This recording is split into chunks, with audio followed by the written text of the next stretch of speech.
Olá, meu nome é Victoria Zampiron e eu sou estudante do curso técnico em Química pela Fundação Liberato, escola localizada no município de Novo Hamburgo, no Rio Grande do Sul. O meu orientador é o André Luiz Anella, juntamente com a co-orientadora Shirley Viviane Roça.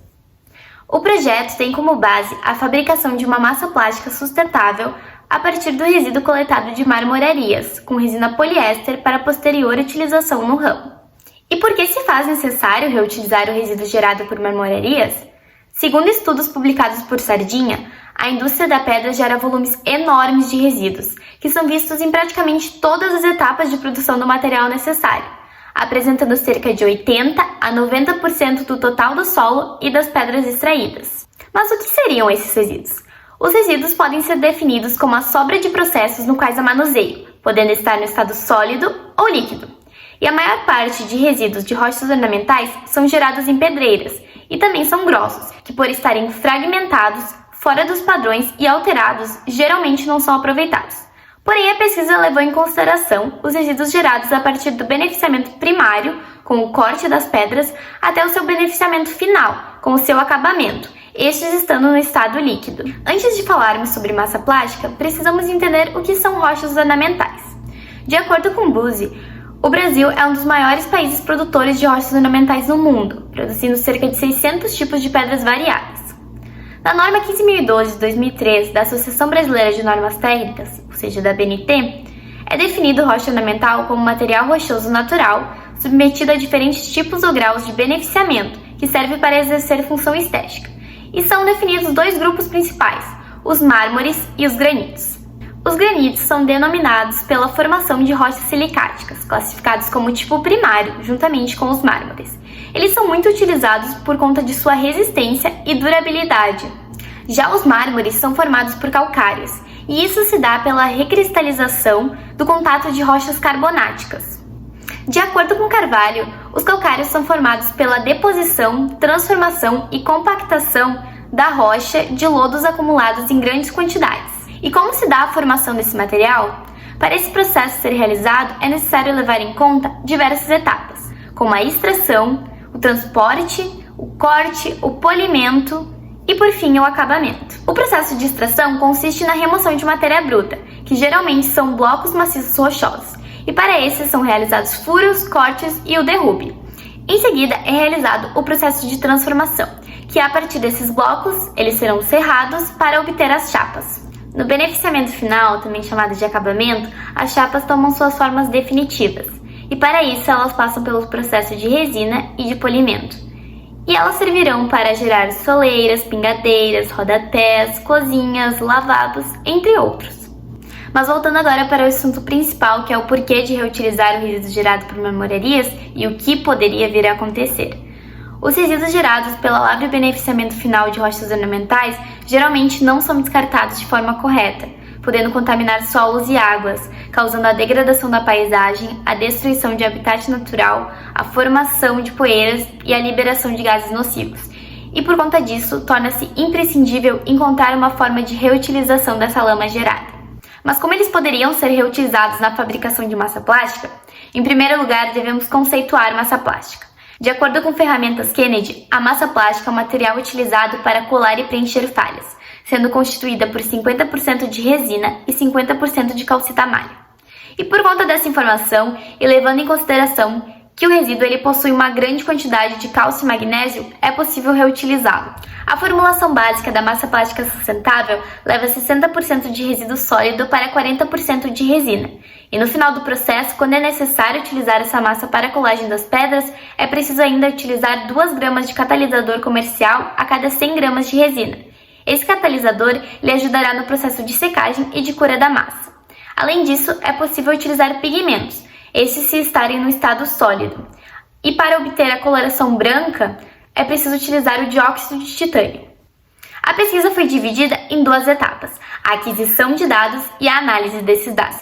Para a primeira parte, foram realizados 2 ensaios de resistência na Unicinos, sendo esses de resistência à aderência à tração e de resistência à flexão em 3 pontos. O ensaio de resistência à aderência à tração foi realizado para verificar a interação entre o constituinte, ou seja, a massa plástica, e o substrato, 2 pedras de preto São Gabriel. O material foi escolhido por ser bastante utilizado no ramo de rochas ornamentais e também por possuir um preço intermediário. Para isso, foram confeccionadas 2 pedras, medindo 30 por 30, e nessas pedras foram coladas 6 pastilhas com a massa sustentável e 6 pastilhas com a massa comercial. Já o ensaio de resistência à flexão em 3 pontos foi realizado para avaliar as propriedades do material independentemente das estruturas que serão utilizadas. Para isso, foram confeccionados 4 corpos de prova, 2 com a massa comercial e 2 com a massa sustentável, sendo que a parte da massa sustentável foram confeccionados 2 corpos de prova com composições distintas, um contendo mais resina e outro contendo menos resina. Além disso, outras 2 técnicas foram utilizadas, a de espectrometria por absorção atômica e de fotometria de chama, para obter as concentrações de íons de cálcio e magnésio no resíduo. Para essas é gerada uma nuvem no seu estado fundamental e nessa nuvem ocorre uma radiação com comprimento de onda que depois será lida pelo equipamento. Para utilizar o resíduo nas 2 outras técnicas, antes ele teve que ser preparado.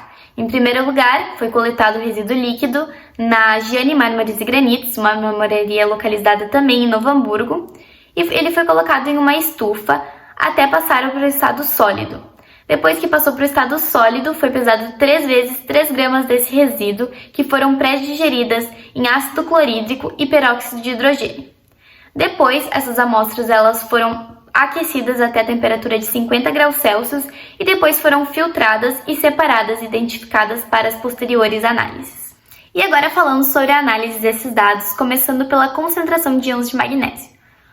O aparelho que foi utilizado foi o Analyst 2000 e o teste em branco apresentou o resultado de 0 mg por litro. Com o resultado das 3 amostras, foi realizado a média encontrada entre elas, que foi de 1,44% de íons de magnésio no resíduo. Em relação à concentração de íons de cálcio, o aparelho utilizado foi da Digimed. O teste em branco apresentou um resultado de 4 mg por litro e a média dos íons de cálcio encontrado nas amostras foi de 2,72%. Em relação aos ensaios de resistência, começando com o de aderência à tração, foi preciso confeccionar uma peça metálica para dar maior suporte à pastilha. E para dar maior suporte à chapa, foi utilizado uma fina chapa metálica, pois foram perdidos 2 resultados da massa comercial por conta da quebra da chapa. E também 2 resultados de pastilhas que não foram arrancadas por conta da quebra do parafuso no ensaio da massa sustentável.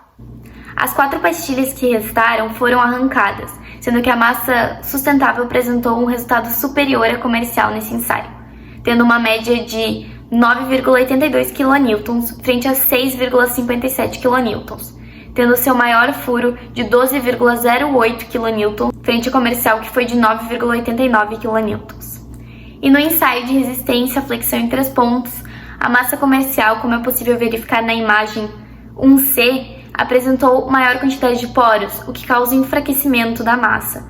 Porém, ainda assim, essa massa comercial ela teve um resultado superior à sustentável por conta do segundo corpo de prova da massa sustentável ter se desregulado durante o plano e conter mais resina. O resultado da massa sustentável foi de 23,55 MPa frente à massa comercial, que foi de 28,33 MPa. Além disso, para comprovar a aplicação no ramo de rochas ornamentais, foi realizado um ensaio na marmoraria Giane Mármores e Granitos, já comentada anteriormente, em que foi utilizada uma serra mármores, geralmente utilizada no dia a dia para cortar chapas de mármores e granitos.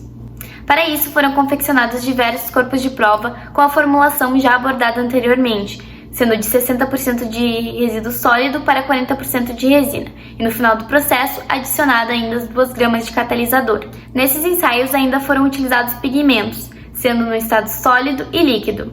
E o que pôde-se observar? As pedras coladas com ou sem pigmento sólido permaneceram coladas durante o corte, apresentando um resultado positivo. Porém, as pedras coladas a partir do pigmento líquido à base de água para obtenção da coloração branca, elas se descolaram durante o corte. Isso se deve ao teor de umidade da massa plástica, que deve estar abaixo de 1%. O resultado da massa plástica sustentável mostrou-se eficaz dentre os pontos econômicos de aplicabilidade quando comparado à massa comercial. Levando em consideração que o principal componente da massa plástica sustentável é o resíduo coletado por marmorarias, isso reduz um custo de R$ 1.800 por 14 metros cúbicos quando é necessário coletar esse resíduo. Diante desse fato, foi possível concluir que as partículas componentes do resíduo seco, quando misturadas com resina poliéster, possibilitam na formulação de uma massa plástica sustentável com qualidade superior à comercial. Para futuros trabalhos, ainda será testado a adição de pó de mármore para a coloração branca, além do dióxido de titânio, e também a aplicação dessa massa plástica em outros ramos, como no meio automotivo e em cerâmicas. Obrigada pela atenção!